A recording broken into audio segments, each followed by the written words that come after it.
আসসালামু আলাইকুম রহমতুল্লাহ বারাকাতুহ।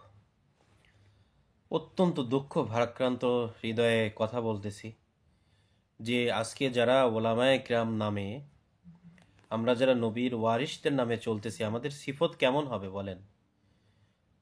যে একজন মমিন কাপুরুষ হতে পারে কিন্তু মিথ্যাবাদী হতে পারে না, মমিন চক্রান্তকারী হতে পারে না, একজন মমিন অপপ্রচারকারী হতে পারে না, একজন মমিন সে গোনার কারণে কাউকে লজ্জা দিতে পারে না, একজন মুমিন ব্যক্তি সে মানুষকে ধোঁকা দিতে পারে না। বলা হয়েছে যে ধোঁকা দেয় সে আমার উম্মতের অন্তর্ভুক্ত না। এবং রসুল্লাহ সাল আলী আসাল্লাম সমস্ত উম্মতে মোহাম্মদী তারা সাধারণভাবে সবাই মুমিন, কিন্তু মুমিনদের মধ্যে সবচেয়ে উচ্চ স্তরে হলো ওলামা একরাম। তো ওলামা একরামের দ্বারা এগুলো সম্ভবই না। ওলামা একরাম সুযোগ সন্ধানী হতে পারে না, ওলামা একরাম বহুরূপী হতে পারে না। ওলামা একরাম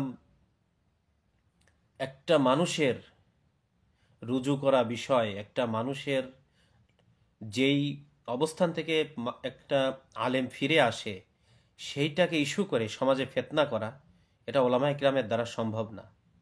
তো যারা করতেছে, আশরাফ আলী থানভী রহমতুল্লাহ আলাইহির সেই কথা যে মাদ্রাসার ছাত্র চুরি করে নাই, চোর মাদ্রাসার ছাত্র সেজেছে। তো ওলামায়ে কিরামের যে সিফত, অর্থাৎ হুজুর সাল্লাল্লাহু আলাইহি ওয়াসাল্লামের ওয়ারিস, সিরাত এবং সুন্নতের উপরে তারা চলবে, তাদের দ্বারা কখনো এটা সম্ভব না।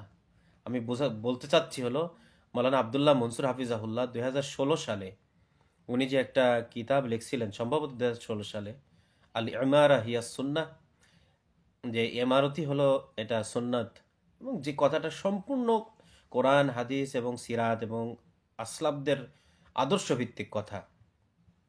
কিন্তু একটা কিতাব লেখা, আমি বারবার কিন্তু বলেছি, আজকে আবার বলতেছি, আপনারা স্ক্রিনে কিন্তু দেখতে পাচ্ছেন যে উনি এটার থেকে রুজু করছেন, উনি এটার থেকে তওবা করছেন। যে কোনো মানুষ দেখেন, তওবানামা দেখেন, এটা আরবিতে আছে, ওনার খাতার বিষয়ে মানে ভুলের বিষয়ে উনি আর কতবার মানে কত কিছু করলে আপনারা এই মিথ্যা প্রপাগান্ডা ছড়াবেন না? যেখানে হাদিসের মধ্যে আসছে যে কোনো ব্যক্তিকে তার ভুলের কারণে, গুনার কারণে লজ্জা দেওয়াও নিষেধ। আর এমন ব্যক্তি যে যে তার কোনো পদস্খলন হয়েছে, ভুল হয়েছে, সেটার থেকে সে তওবা করছে, সে ফিরে আসছে, কিন্তু তারপরেও তার ওই কথাকে ইস্যু করে সমাজে ফিতনা সৃষ্টি করতেছে। ওনার ইমারতের আলোচনা করতে গিয়ে ওখানে হাদিস নিয়ে আসছেন, যেটা আমরা কিন্তু সবাই জানি যে ইমারতের যারা অস্বীকার করে তাদেরকে কতল করার ব্যাপারে যে হাদিসগুলো আছে, এটা খেলাফতের ইমারতের ব্যাপারে, এটা দাওয়াতের কাজের ইমারতের ব্যাপারে না। উনি একটা কিতাব লিখছেন, আপনারা সবাই জানেন, কিন্তু একই জানা বিষয়, কিন্তু জেনে শুনে ষড়যন্ত্রগুলা করতেছেন এবং মানুষকে ভুল মেসেজ দিয়ে, যারা জানে না তাদেরকে ভুল মেসেজগুলা দিচ্ছেন। অনেক আলেমদেরকে দিচ্ছেন, মাদ্রাসাতে যারা পড়ায়, মসজিদে যারা খেদমত করে, অনেক সাধারণ চেয়ারম্যান মেম্বার, হ্যাঁ, অনেক সাধারণ পুলিশ এসপি প্রশাসনের কাছে পর্যন্ত, সাংবাদিকদের কাছে এই মিথ্যা কথাগুলা পৌঁছায় দিচ্ছেন। তো তারা এই জিনিসটাকে মনে করছে যে আসলে তো এটা একটা জঘন্য কথা।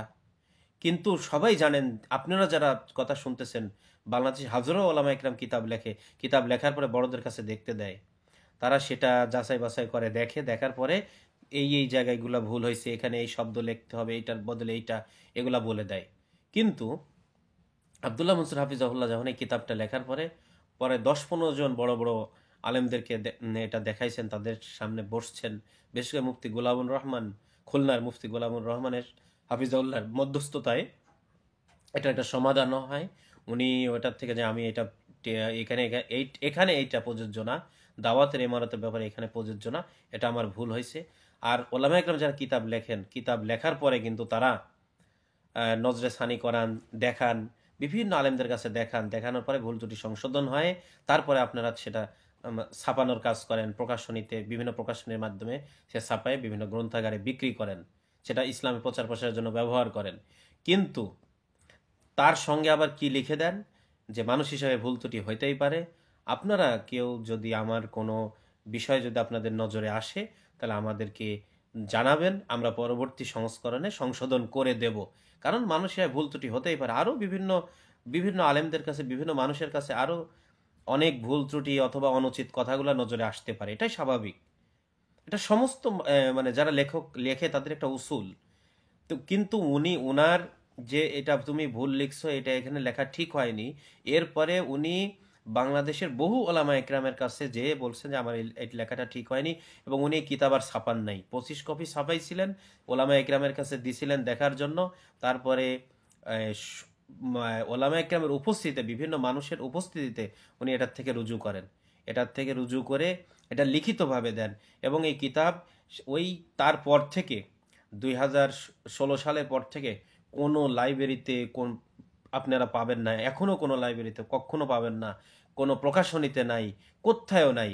কিন্তু কেউ যাচাই বাছাই না করে বদ আখলাকের নামে, তারপর এরপরে সাথী ভাইয়ের নামে, ওয়ার্ল্ড সুরার নামে, আলমী সুরার নামে, আওয়ার ইসলামের নামে বিভিন্ন আলেমদের কাছে এই কথাগুলো কেমনভাবে পৌঁছাইছে। কারণ তারা তো যাচাই বাছাই করবে না, মানে যাচাই বাছাই করার তাদের ঠেকা পর্যন্ত নাই, অন্ধ, যা বলতেছে বড় উপর থেকে তাই বলে যে ওরে বাবা মা কাফের বলতেছে, তাহলে তো সেই কাফের হয়ে গেছে। এই যে একটা আমাদেরকে কাফের ট্যাগ লাগানো হচ্ছে এখান থেকে, যে আহ, যারা সাদ সাহেবকে আমির মানবে না তারা কাফের, তাহলে এটা তো কখনোই কাফের হবে না, তাহলে যে বলছে তারাই কাফের। সাদ সাহেবকে যারা আমির মানে না তারা তো মুসলমান, তাহলে মুসলমান সাদ সাহেবকে যারা আমির মানে না তাদেরকে হত্যা করা, আহ, হত্যা করার কথা বলছে, তাহলে এটা একটা হারাম জিনিসকে যে হালাল করছে, তাহলে অবশ্যই তারা কাফের হয়ে যাবে।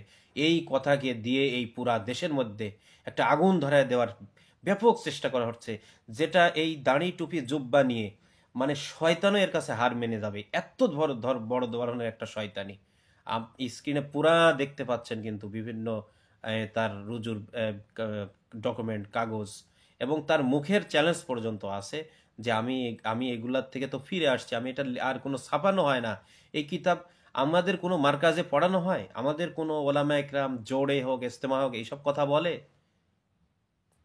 যে উল্টা ধামাচাপা দিতে, কারণ তারা এগুলা বলছে মুসলমানদের রক্ত নিয়ে হোলি খেলবে, রক্ত দিয়ে মানে নদী লাল করে দিবে, মুসলমানদের সাদ সাহেবের অনুসারীদেরকে দাফন করবে, রক্তের বন্যা বয়ে দিবে, মানে জেহাদের ডাক দিচ্ছে, আমরা সবাই আসি, কেউ ঘুমাইনি, আমরা পাহারা দিচ্ছি ওদেরকে, আমরা সমুচিত শিক্ষা দেবো, আজকে একটাকেও ছেড়ে দেব না। এই কথাগুলা যারা বলছে তারা যে প্রকৃত অপরাধী হয়ে যাবে, পুরা কুরাজনীতিক এক স্টাইলের এক শয়তানি, এটাকে ঢাকার জন্য এই একটা মানে মীমাংসকৃত একটা কথাকে প্রমাণ হিসাবে নিয়ে এসে ফেতনা করা হচ্ছে। আপনার আল্লাহর ওয়াস্তে থামেন, আব্দুল্লাহ মনসুর সাহেবকে এই অপবাদ আপনারা দিবেন না।